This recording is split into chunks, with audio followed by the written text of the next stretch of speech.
Summer concerts, pool parties, chill nights under the stars. We're stocking up our closet so you're ready to look your best for all of it. At Plato's Closet in West Ashley and North Charleston, we're buying all things summer. So bring in your tees, tote bags, sandals, sunglasses, and more. We pay cash on the spot for gently loved name brand looks. Plato's Closet is the go-to destination for trend-forward teens and young adults who support local and shop sustainable. Visit Plato's Closet today. Plato's Closet, located in West Ashley on Sam Rittenberg Boulevard and North Charleston on Rivers Avenue. With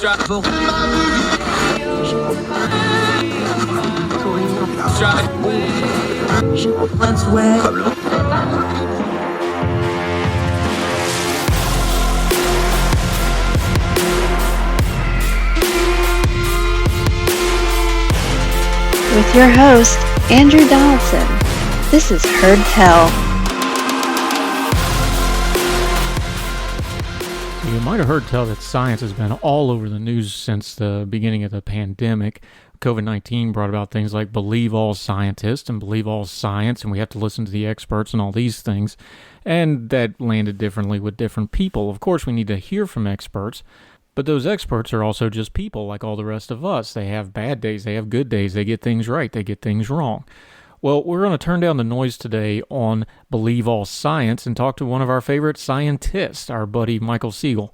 Now, Michael's been doing just yeoman's work writing about all kinds of scientific things. He writes a weekly science column for Ordinary Times at ordinary-times.com. He's also married to somebody who's been doing a lot of rDNA research. So he's really been somebody we've leaned on during the pandemic to explain some of the scientific side of the COVID stuff. Because one thing we have found out is that the scientific community and the general public at large does not always speak the exact same language. So one of the things we want to talk about is believe all science is a fine thing to say, but if you can't communicate, what does that even mean? So we're going to talk about the way science communicates with the general public. When should we believe it? And what does science mean anyway? What is the point of science? These are all questions we're going to ask our buddy Michael Siegel, and he's going to answer them because he has a great way of taking all these great big terms and these big words and things about science that can be rather intimidating, frankly, and explaining them in a plain way. He's just a genius like that, and we all get a benefit from it. So on this episode of Heard Tell, Believing All Science from an actual scientist with Michael Siegel, right after this.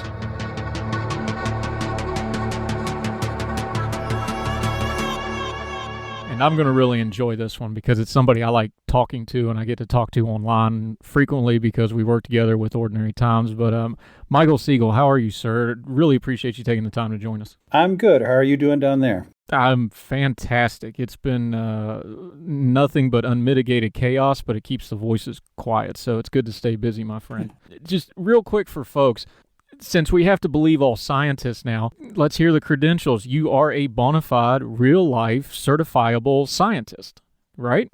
Yep. I got my PhD from the University of Virginia, and have done research at the Space Telescope Science Institute in Baltimore, at UT Austin, and right now I'm up here in Pennsylvania. Been here about 10 years. I work for the Neil Gehrels Swift Gamma Ray Burst mission, which is a NASA space telescope. And it's what I do full time. Occasionally teach as well. Now, I won't hold it against you that you went to Least, Virginia. But no, I'm kidding. Virginia's a fine school. I was actually at University of Virginia, works with the National Radio Astronomy Observatory, and they have a facility out in Green Bank, Virginia. So I have been out there. Excuse me, West Virginia. Green Bank, West Virginia. Thank you very much. We don't get a lot, but that's one of those worldwide things that people know us about is the Green Bank Observatory. Let's just start there. That's a mandatory field trip for West Virginia school children for a lot of it, and it's really something to go into now with this. We didn't realize it when I was a kid, but now with cell phones and stuff, that there's this whole area of the country around this telescope. They call it the dead zone. There's no radio frequencies. Just tell people what that's like, because I don't think they realize just out in the middle of the country we have a worldwide, world-renowned radio telescope and what that is. So I actually got my start in radio astronomy as an undergraduate. I was working on data from the VLA in New Mexico. You may have seen that in the movie Contact. and did some research at Wow. Arecibo, which recently collapsed last year. The one in Puerto Rico. And so That's that the was the reason GoldenEye one for people that don't remember. In the Yep, GoldenEye, the big in the ground at Arecibo that just collapsed in the news. yeah. And despite being in charge of it, it did not pull a golden eye and explode on us. But when I was all of 20 when I was working with that telescope. Oh, wow. But I went to UVA because I wanted to do radio astronomy. I didn't end up doing it. But out in West Virginia, they have one of the best radio observatories in the world. And what makes it one of the best radio observatories in the world is not only that it has great telescopes, but it's in a radio quiet area. Radio astronomy picks up signals that are extremely faint, and any radio noise will interfere, will be way brighter than any cosmic source. For example, they worry about transmission in civilian passbands because the spillover much frequency away into a astronomy passband can be stronger than the astronomy signals. To give you an example of the kind of signals that they can sometimes pick up, one time they started picking up a regular radio signal at a certain time of night. And they tried to track it, figure out if it was cosmic. It wasn't. It was terrestrial. And they eventually tracked it down to someone's microwave in a Wow. nearby building that was giving off. Microwaves are basically low frequency, very high frequency radio waves. And so they tracked it down to the microwave and had to like insulate the microwave to keep it from interfering with the telescope. So that's how That's sensitive these amazing. things are.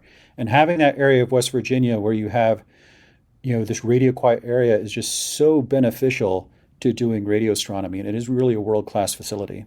It's amazing because you don't think of, and I know the Green Bank area in Pocahontas County, even by West Virginia standards is extremely rural. But it's amazing. People don't realize how much high tech science like that still depends sometimes on something as low tech as not having any civilization around it for I don't even remember what the zone is. What is it, 20, 30 miles, something like that? Something like that, yeah. I don't think folks realize that there's still a lot of lo-fi old school thought to even something as high technology as getting these radio transmissions from the deep reaches of space. Hey, we got to get out away from a city. That's a common sense thing. It's amazing how those two things still go together.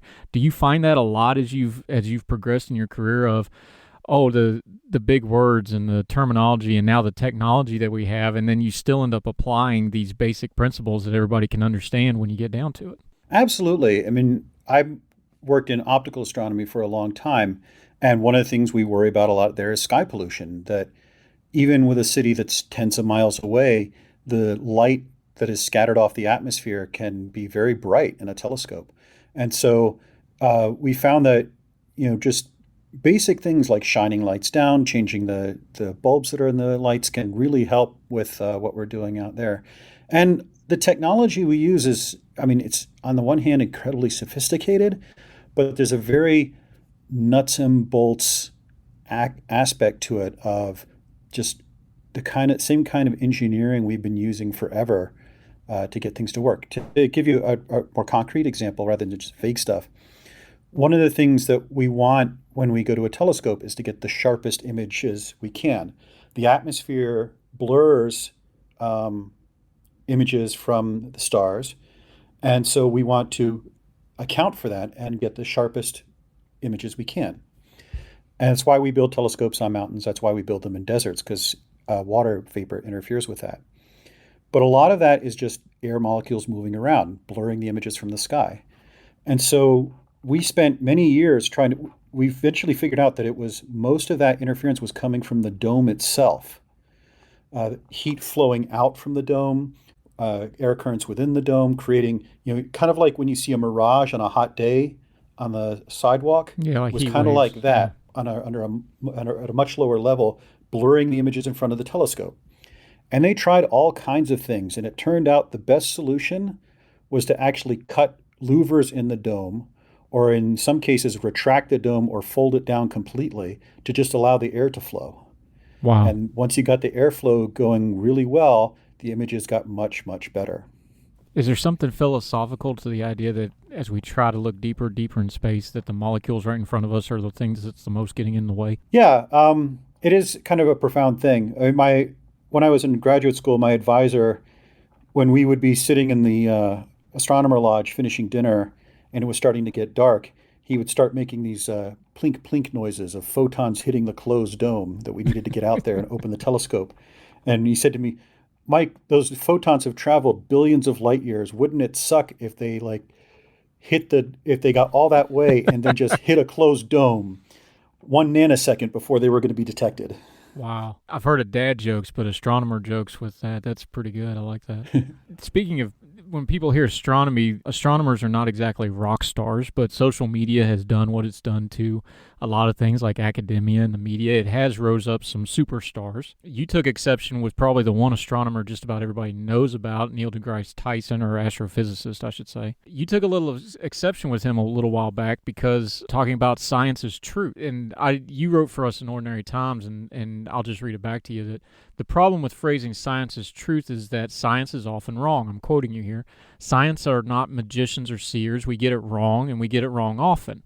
Sometimes because of personal bias, sometimes because of bad data, but mostly because our understanding of the universe is and probably always will be incomplete. We view the universe through a glass darkly, our understanding limited by human frailty and technological prowess. And that ends your quote. Now you're saying we can't even see past the molecules right in front of us sometimes, or because we didn't open the dome correctly. When you hear people setting truth and science on the same plateau, where do you, as both as a scientist and just somebody that I know personally seeks truth and is concerned about those philosophical things of our place in the universe, how do you start parsing those things out of, well, we're seeking truth, but this isn't exactly truth? Well, and I think, well, to speak to DeGrasse Tyson, I think he would absolutely agree with what I said. And, Right. I had a blog post, he had 280 characters. Right. And I think that is one of the subtleties that, one of the things I like to say is that science is the worst way of figuring out the universe, except for every other way that's been tried. Right. We get data, we form a hypothesis, we test it, we see if it's true. If it's mostly true but has problems, we try to fix it. If it's false, we throw it away. One of the important things about science is that any theory has to be what we call falsifiable. We have to be able to disprove it. And if you can't disprove a theory, it's not really a scientific theory. It may be a nice thought or interesting hypothesis, but it's not really science in the way we usually think of it. And so as a result, science doesn't really, one of my Twitter followers actually said it really well the other day. Science doesn't get you to truth as much as it tells you what is not true. Right. It's kind of a process of elimination, and it's a little more elegant than that. We do get ideas, we do test them, but what it really is amazing at is showing which ideas are wrong when we've gotten it wrong. And so, I'm very pro-science. I think, we should use science as our guiding light in a lot of things, especially with the current pandemic going on. But at the same time, we also have to understand that this is a human endeavor. It is imperfect. We don't always have all the information we need or want. And so these are our best guesses. They are better than any other guesses. They are better than random speculations or, people with phone numbers on YouTube or Twitter speculating on things. They are based on evidence, but we always have to have a sort of humility about our conclusions to understand that maybe we don't have it all right. Maybe there is something important we're missing. And we have discovered over and over again that there are things are missing. One of the things I like to, in my first lecture when I teach intro astronomy, the quote I use is, astronomy is a 6,000-year story of the universe telling us we don't know quite as much as we think we do.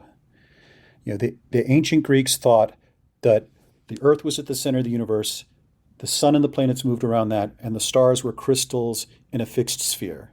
And they had the data to back it up. Their observations supported that, but they were wrong. It took technological innovation and changes in mathematics for us to figure out that they were wrong. And then there was this view that the universe was infinite and eternal and unchanging, and that was wrong. And there was, even at the beginning of the 20th century, a feeling that our Milky Way galaxy was the entire universe, and that the spiral nebulae we saw were just new forming stars. And that turned out to be wrong. And the people who thought that at each stage had the evidence to back it up. Just within my lifetime, we underwent a profound transformation of our understanding of the universe with the discovery of dark energy about 20 years ago. a component of the universe that we are only now beginning to understand. And so, these incorrect models were useful for understanding the universe, for understanding where we needed to go now, for figuring out what the next path in research was. But they were imperfect. And we have to have the humility to understand that there are things we don't know, there are things yet to discover, and that these are our best guesses. And you talked about the pandemic. I think something that's really happened with science over the last year and a half since the pandemic is, it seems to me as a non-scientist, you're the scientist, you can tell me, a lot of normal folks, for lack of a better term, that, let's be honest, not a lot of people follow scientific astronomy or astrophysics or even like health sciences to a large extent. The pandemic made a lot of people all of a sudden had to try to bone up on their nomenclature for how science works. And by how science works, I don't mean scientific method. I mean, like, how does research work? How does government funding of research work? How does health science? How does vaccines? All those are they're different parts of science, the overall umbrella. Now you have the general public paying very close attention to it. And it was really, really messy because it was almost like looking through the wrong end of the telescope for an astronomer. It's like, what am I looking at? None of this makes sense. What have you seen as a scientist that was either encouraging or frustrating as you saw, hey, we've had this 18 months of the general public paying a lot of attention to science, and in a lot of cases, a lot of the general public didn't like what they saw about science and how science works? I was actually kind of encouraged. I mean, the effort against coronavirus has been the most intense scientific endeavor of my lifetime. You think about, there have been more papers published on coronavirus than on, I think, any other topic in science in the last year. Really, that many? Overall.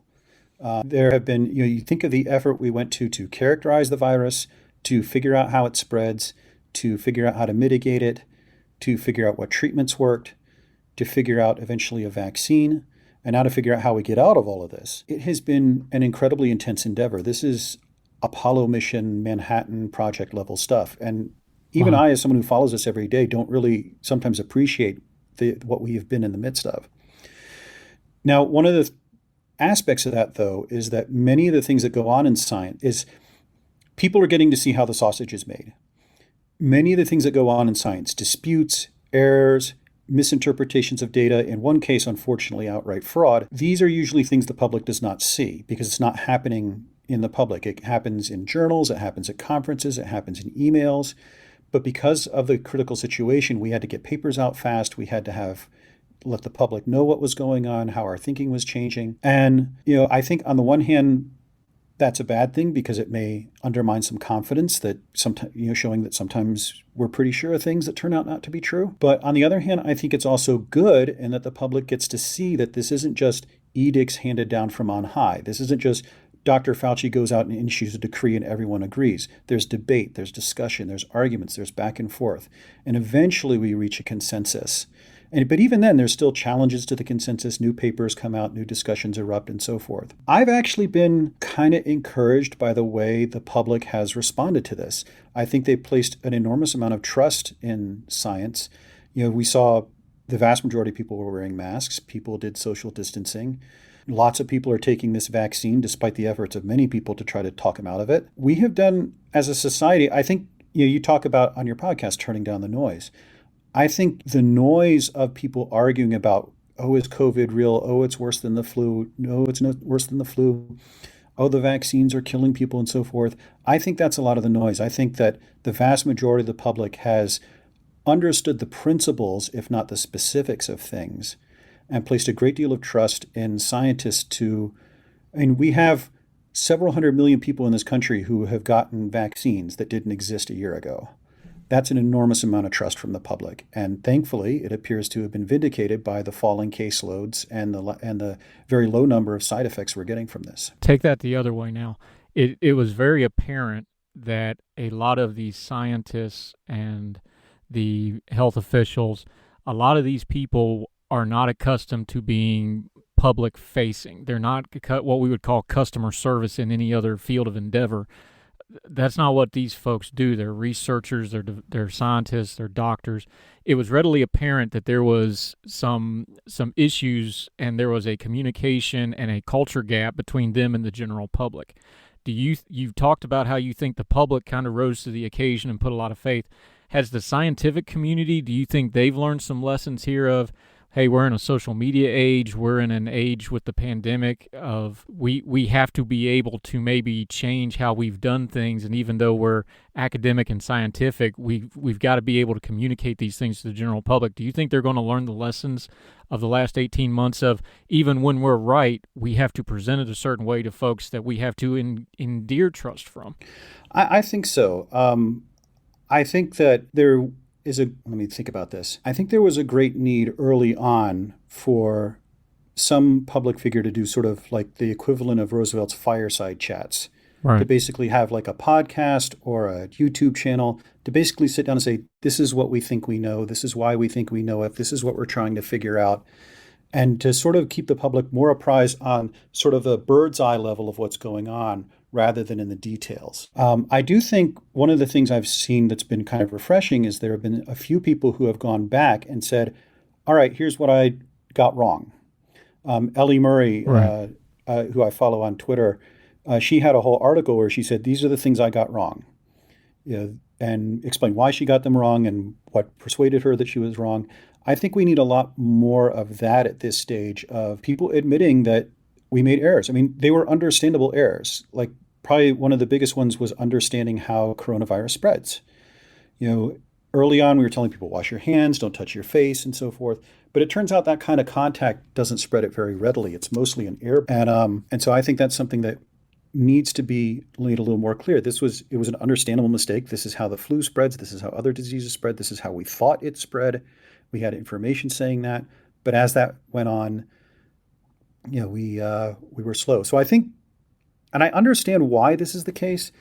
We tend to be reluctant to back down off of things we've said and to admit that we were wrong, because we think it undermines public confidence in the science if we're saying, oh, we got this wrong, but now believe us now. Maybe I'm a bit Pollyannish on this, but I think that admitting when you were wrong about things, explaining this was based on the best information we have, here's the information we have now.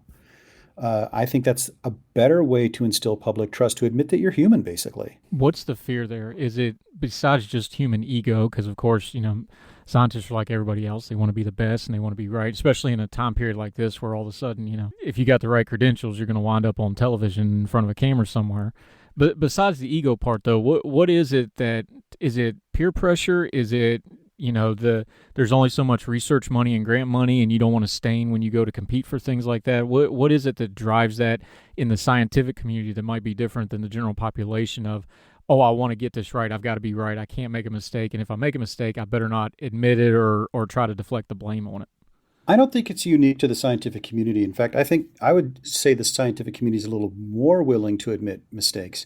I think it's the media environment we have now, and sort of the way that, sort of grifters and people who are arguing in bad faith respond to admissions that we got something wrong, that, the guidance changed on wearing masks. And that has been used for the last year by various people to say they don't know what they're talking about. They don't know what they're talking about. Whereas I think the general public does understand that this is a crazy situation and we're trying to figure out as we go. But I think that's, again, you talk about the noise. I think that's a large part of it, that fear that you're going to be on someone's radio show having an old quote thrown at you, and so you don't want to back down. So I think it's less specific to science and more specific to the media environment we have now, which praises certainty and being absolutely confident in your answer over caution and other things. If I can diverge a little bit, Sure. There was a book I wrote about a couple of years ago from Radley Balco about forensic science presented in the courtroom. Yeah. And one of the things that he talked about was that juries have a tendency to decide what forensic scientists they believe less on what is presented to them and what information than how confident and assured the scientist seems. That if he's really confident that he's right about this, they're likely to believe him. And if he's really, well, it could be this, it could be the other thing, then they don't believe him. I think the same is true in the media environment. There's a tendency to focus on scientists who talk with more certainty and less with awareness of our limitations. There is a tendency to try to get gotchas on people for things they said that may turn out not to be true. And it's a little more problematic for science, but it's problematic for everything. You know, we have lots of very important public policy debates that would be improved if people could admit that we were wrong about that. There's nothing wrong with admitting that scientists are people too, is what you're getting at. Yeah. And I think that, but I think it's less specific to science and more specific to the sort of media and culture that we've built up, which prizes certainty and absolute statements over qualified statements that scientists in general feel more comfortable making. You know, if someone comes up and says, you know, masks will stop coronavirus, people might listen to that, or at least it'll get attention on the news stations. If someone says, based on the information we have at this time, we believe that masks will mitigate but not prevent the spread of coronavirus, that's, you know, someone's fallen asleep halfway through. You've been doing the yeoman's work on explaining a lot of the COVID-19 coronavirus stuff to us at Ordinary Times, ordinary-times.com. You can find your other writing there as well. But one of the things you've been on since day one, and I appreciate it, and it's coming up again now with what they're calling the Delta variant, which sounds super important and scary, with the virus mutations. You had an interesting way of trying to explain it to people like me who have no idea how viruses work. You talked about viruses are kind of like evolution on steroids. And you explained virus mutations like a game of telephone. But just to briefly, and so when they hear something like, oh, the Delta variant, what is it about virus mutations that beyond the headlines people are pushing out so that folks that understand is like, we've got vaccines, it's not as scary as it sounds, it's something that we do need to pay attention to, though. But explain that again for folks, because you've been talking about this for months and months and months. I rely on your input on it. A lot of other people do so, but I thought that analogy worked pretty well for me to understand it as somebody that doesn't know much about science. Yeah, well, I'm an astrophysicist explaining virology, but fortunately my wife's a biochemist, so she checks me on this. Basically, what a virus is basically a container for a genetic code. And that genetic code gets into your cells, takes them over, makes more virus, and then the cell literally explodes, spreading more virus. That genetic code for the virus is very short and very specific. And every time it is copied, there's a chance that there will be a transcription error. It is like a game of telephone that, you know, you've played that game of telephone where you say, you know, now is the time for all good men to come to the aid of their country. And by the time it gets to the 10th person, it's Purple Monkey Dishwasher. With viruses don't mutate.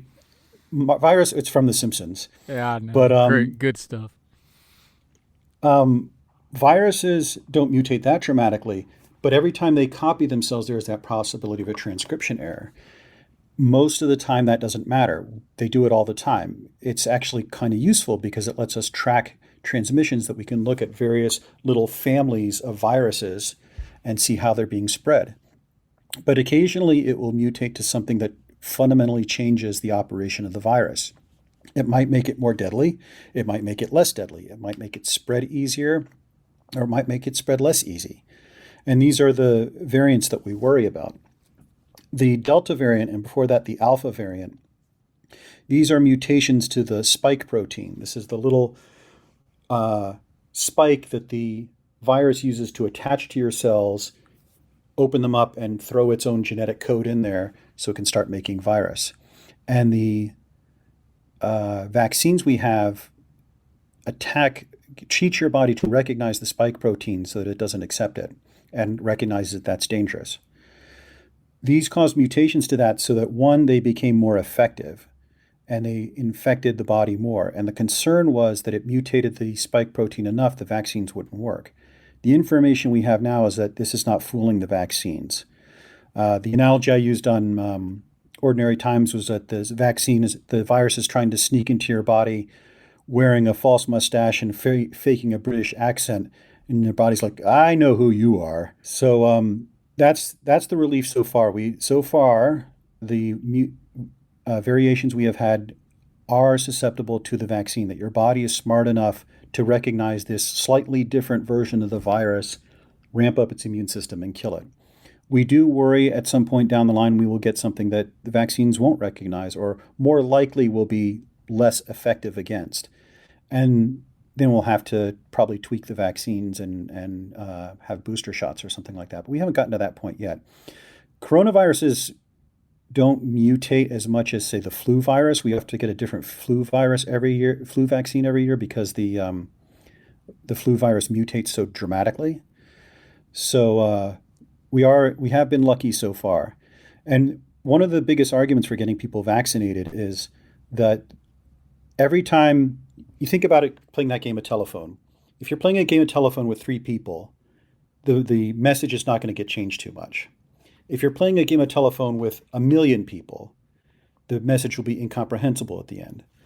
Every time the virus is transmitted, every time it replicates, there's a chance for that code to change. The fewer people who are infected, the fewer times the virus copies itself, the less chance it has to change to something much more deadly.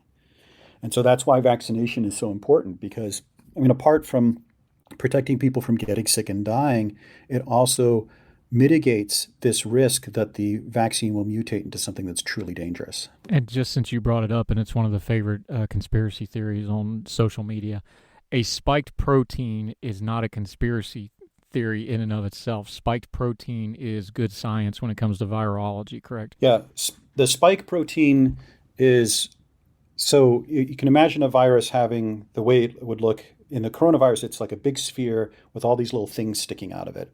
Those little things sticking out are the spike protein. They attach to your body. We used to vaccinate people by infecting them with either a dead virus or a very weakened virus. This came from smallpox. We noticed that some, hundreds of years ago, people noticed some versions of smallpox were less deadly. So they would deliberately infect themselves with the less deadly version of smallpox because that protected them from the more deadly version. And you think about the math then, even with the less deadly version, there was a 1 to 2% chance you'd die. Yeah, great plan. Huh? But there was, against the 30% chance with the deadly variants, that was the calculation. But most vaccines use a dead or attenuated virus. But what we figured out is that you don't actually need the entire virus. Your body keys on certain parts of the virus. So the HPV vaccine, for example, does not use a full virus, I believe. Tetanus vaccine doesn't actually attenuate to the bacteria. It recognizes the toxin produced by the bacteria. And so we've figured out that we can just expose your body to a part of the virus, and that will be enough for it to recognize it and destroy it, as long as it's an essential part of the virus. And this spike protein is an essential part of the virus. So there are coronavirus vaccines out there that use a attenuated or dead virus, but the ones we are using use that spike protein, which it absolutely has to have to attach to your cells, to teach your body to recognize it and kill it. And that lowers the risk to us. And the preliminary results are that it works extremely well. This 95% effectiveness for the Pfizer and Moderna vaccine is really amazing. That's not something I imagined a year ago we would have. Let's bring this back to where we kind of started. We've heard that phrase, believe the science, and then people get nuts with it and be like, believe all science. Believing the science, though, you wrote about it in Ordinary Times, and you said, and I'll quote you again, lately it's been fashionable for people to say believe the science, but science is not a belief. It's a series of facts and our interpretation of the facts, and when it's right, no matter how much you might want to disbelieve it, and when it's wrong, no matter how much you want to believe it. We collect data, we formulate hypotheses, we test them, we improve them, but it's never perfect. As you kind of look back on the last 15 months, not just as a scientist, your wife's involved in it, so you've seen that end of it, but you've been writing about this and interacting, and you've seen the comments and the conspiracy theories and all this mess. Are you encouraged? Do you see not just maybe coronavirus, but just science in general? Do you think the information age we're in, are people getting a better understanding that it's never perfect, but there's this process, and maybe if I learn the process a little bit better, I can see where science is going? Because I think in the next few months and years, there's going to be that moment where people get hindsight and go, holy cow, we developed a vaccine in like 8.5 months or something? Start to little less than a year, yeah. Yeah, so at some point I think they'll have that hindsight moment of, wow, we really accomplished something amazing.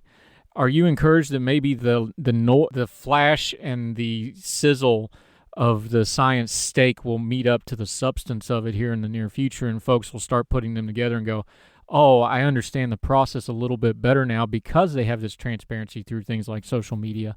Do you see that coming down the road of folks like, I think science is in for maybe not a renaissance, but a better place of, hey, a lot of this stuff that was in closed buildings on campuses is out in the open now. Maybe people will get a better appreciation for it going down the road. I'm known to be optimistic about these things. And so I hope once the noises died down, especially as the virus recedes from here. I mean, it's still raging around the rest of the world. Oh, but yeah. in the United States, it's on the run. I think people will look back and see, that the science did a pretty good job. There were mistakes we made. And I think there will be many years where we'll go back through mistakes. I think one of the things that will benefit most is, I think, among young people who take science classes, I think I hope you'll have a lot of professors talking about the coronavirus as an example of how science works. When I taught astronomy in the fall, I told my students, you're in the middle of one of the biggest scientific stories of my lifetime, I hope of yours. And you're seeing the back and forth. You're seeing how we make mistakes. We're seeing how we correct those mistakes. You're seeing how we get to a consensus. You're seeing what we can do when we basically decide money is no object, which is not something we want to do very often. But yeah, I'm sort of optimistic, and I think it will be interesting over the next few years to see, especially with young people, how this affects their career choices. When we landed people on the moon, that encouraged and inspired a lot of people to go into science, even if they didn't necessarily go into being astronauts and so forth. A lot of people found inspiration in that to go. Young people found interest to go into science. Other people found interest to just be part of science, amateur astronomers to look at the skies, that sort of thing. I'm hoping that when we take a step back and see what has been done over the last 18 months, going from a few people getting sick in China and not knowing what was going on to having a vaccine that's returning us to normal life.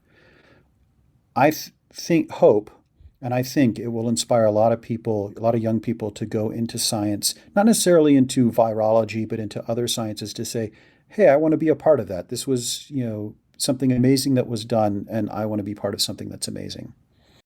I think so too. I think you'll see, because people forget, for every one astronaut, you had probably 5,000-6,000 engineers and whatever at NASA during the space race, something, whatever that ratio is. I think so. And I think anytime you have something that's really hard to understand, like certain aspects of science can be, especially something like virology, a very specific part of medical science, which is one of our hardest sciences anyway. I think more exposure to it is going to be a good thing in the long run, both for the accountability of the people doing it, but on people wanting to be invested in it and maybe choose that as a career path, or at least have a better understanding of it. I agree with you. Yeah, and even not necessarily into medicine. Like, one of the things, you had Dr. Katie Gordon on a couple weeks ago and was talking about how people are dealing with this mental health wise. Oh yeah, absolutely. Maybe that'll inspire people to, seeing, the trauma and stress that this is causing us will cause more people to want to go into mental health. You never know how people are going to get inspired. I'm an astronomer, but one of the things that inspired me to do astronomy was the space program. I was never going to be an astronaut, but it inspired an interest in science that, through a very winding path, ended up with me in astronomy. So I'm hoping, if we continue to emphasize just how amazing this responsive science has been, if, again, making missteps, having flaws, making errors, making mistakes, but just how we've gotten to this amazing place where we have this vaccine that's returning us to normal life.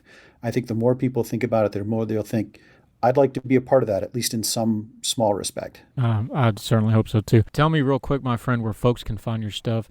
Ordinary-times.com. You also have a novel out. Just tell people where they can find some of your stuff and your social media. Almost everything goes through Ordinary Times. I'm on Twitter at Hal_RTFLC.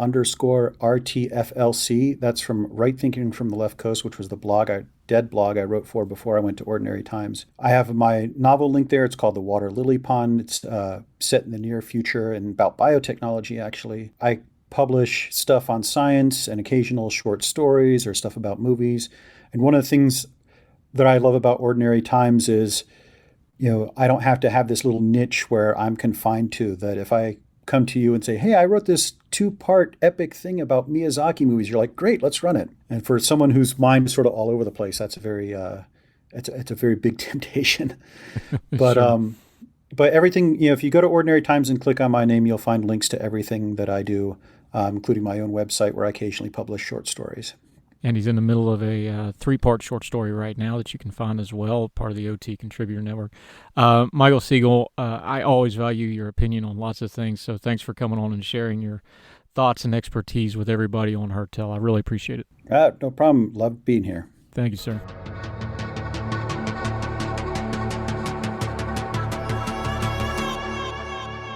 Carl Sagan said, "Science is a self-correcting process. To be accepted, new ideas must survive the most rigorous standards of evidence and scrutiny." So, of course, it's good for us to always question the science, but question it honestly. We don't want to just besmirch people, but it's good for us to question them. Scientists come from a very different world than a lot of us do, especially from the academic side or the research side of science. So they have something they can learn from us, the common folks, as well. And we have a lot we can learn from them. If we can find a little bit better ways of communicating those things, it would be for the benefit of all of us.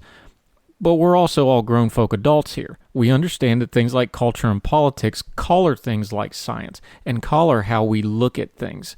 So maybe it's on all of us to do a little bit better of turning down our filters when it comes to dealing with science, because we need science and scientists.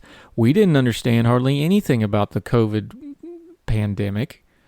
We didn't understand a lot of those things. And the scientists didn't understand them either. But they figured it out faster than we did, and they needed to be able to give us information and instill trust in us, the general public. So when we hear something about science as a correcting process, maybe the thing we need to understand the most about that is the process part. It's not instantaneous. It's not something where you're going to figure out the truth in the first 10 minutes. And we need to be able to maintain our bearings and understand that as the information changes, our opinions should change with it. There's nothing wrong with admitting that you know something now that you didn't know before and adjusting a little bit. And there wouldn't be anything wrong with the scientists having enough humility to tell us up front that these things are going to be a process. We don't lose social media points for getting it right last, but you will lose a whole lot of credibility if you get it wrong first. Truth and science don't always go together really well, but we need both, even though we get to both different ways sometimes. One more quote about science before we go. Quote, "It is a profound and necessary truth that the deep things in science are not found because they are useful. They are found because it was possible to find them." Which is a good enough quote in and of itself. And then you realize it was said by J. Robert Oppenheimer, and the thing that he's most known for gives it a lot more weight. We thank you for joining us for this episode of Heard Tell. Please find us on whatever platform you're listening, whether it's iTunes, Spotify, Podchaser, whatever platform you're on. Make sure to leave a rating and a comment. Those are really important to let people know that our little programs we're checking out. We have some exciting news coming out in the next few weeks that are going to dictate what we do with this program for the next 6 months or so. Really anxious to share it with you. As soon as it's ready, we'll let you know. In the meantime, we're going to keep bringing you knowledgeable guests that turn down the noise on the news cycle and bring you good information with grown folk talk, discussing things without all the yelling and caterwauling. It's what we're proud to do. As long as you keep listening, we'll keep doing it. I'm Andrew Donaldson. Thank you so much for checking out this episode of Heard Tell. Make sure you check out all the other episodes and do tell a friend about it. Whether you're across the street or around the world, y'all take care of yourselves and each other. All the music on Heard Tell is provided under a Creative Content license from monstercat.com. Summer concerts, pool parties, chill nights under the stars. We're stocking up our closet so you're ready to look your best for all of it. At Plato's Closet in West Ashley and North Charleston, we're buying all things summer. So bring in your tees, tote bags, sandals, sunglasses, and more. We pay cash on the spot for gently loved name brand looks. Plato's Closet is the go-to destination for trend-forward teens and young adults who support local and shop sustainable. Visit Plato's Closet today. Plato's Closet, located in West Ashley on Sam Rittenberg Boulevard and North Charleston on Rivers Avenue.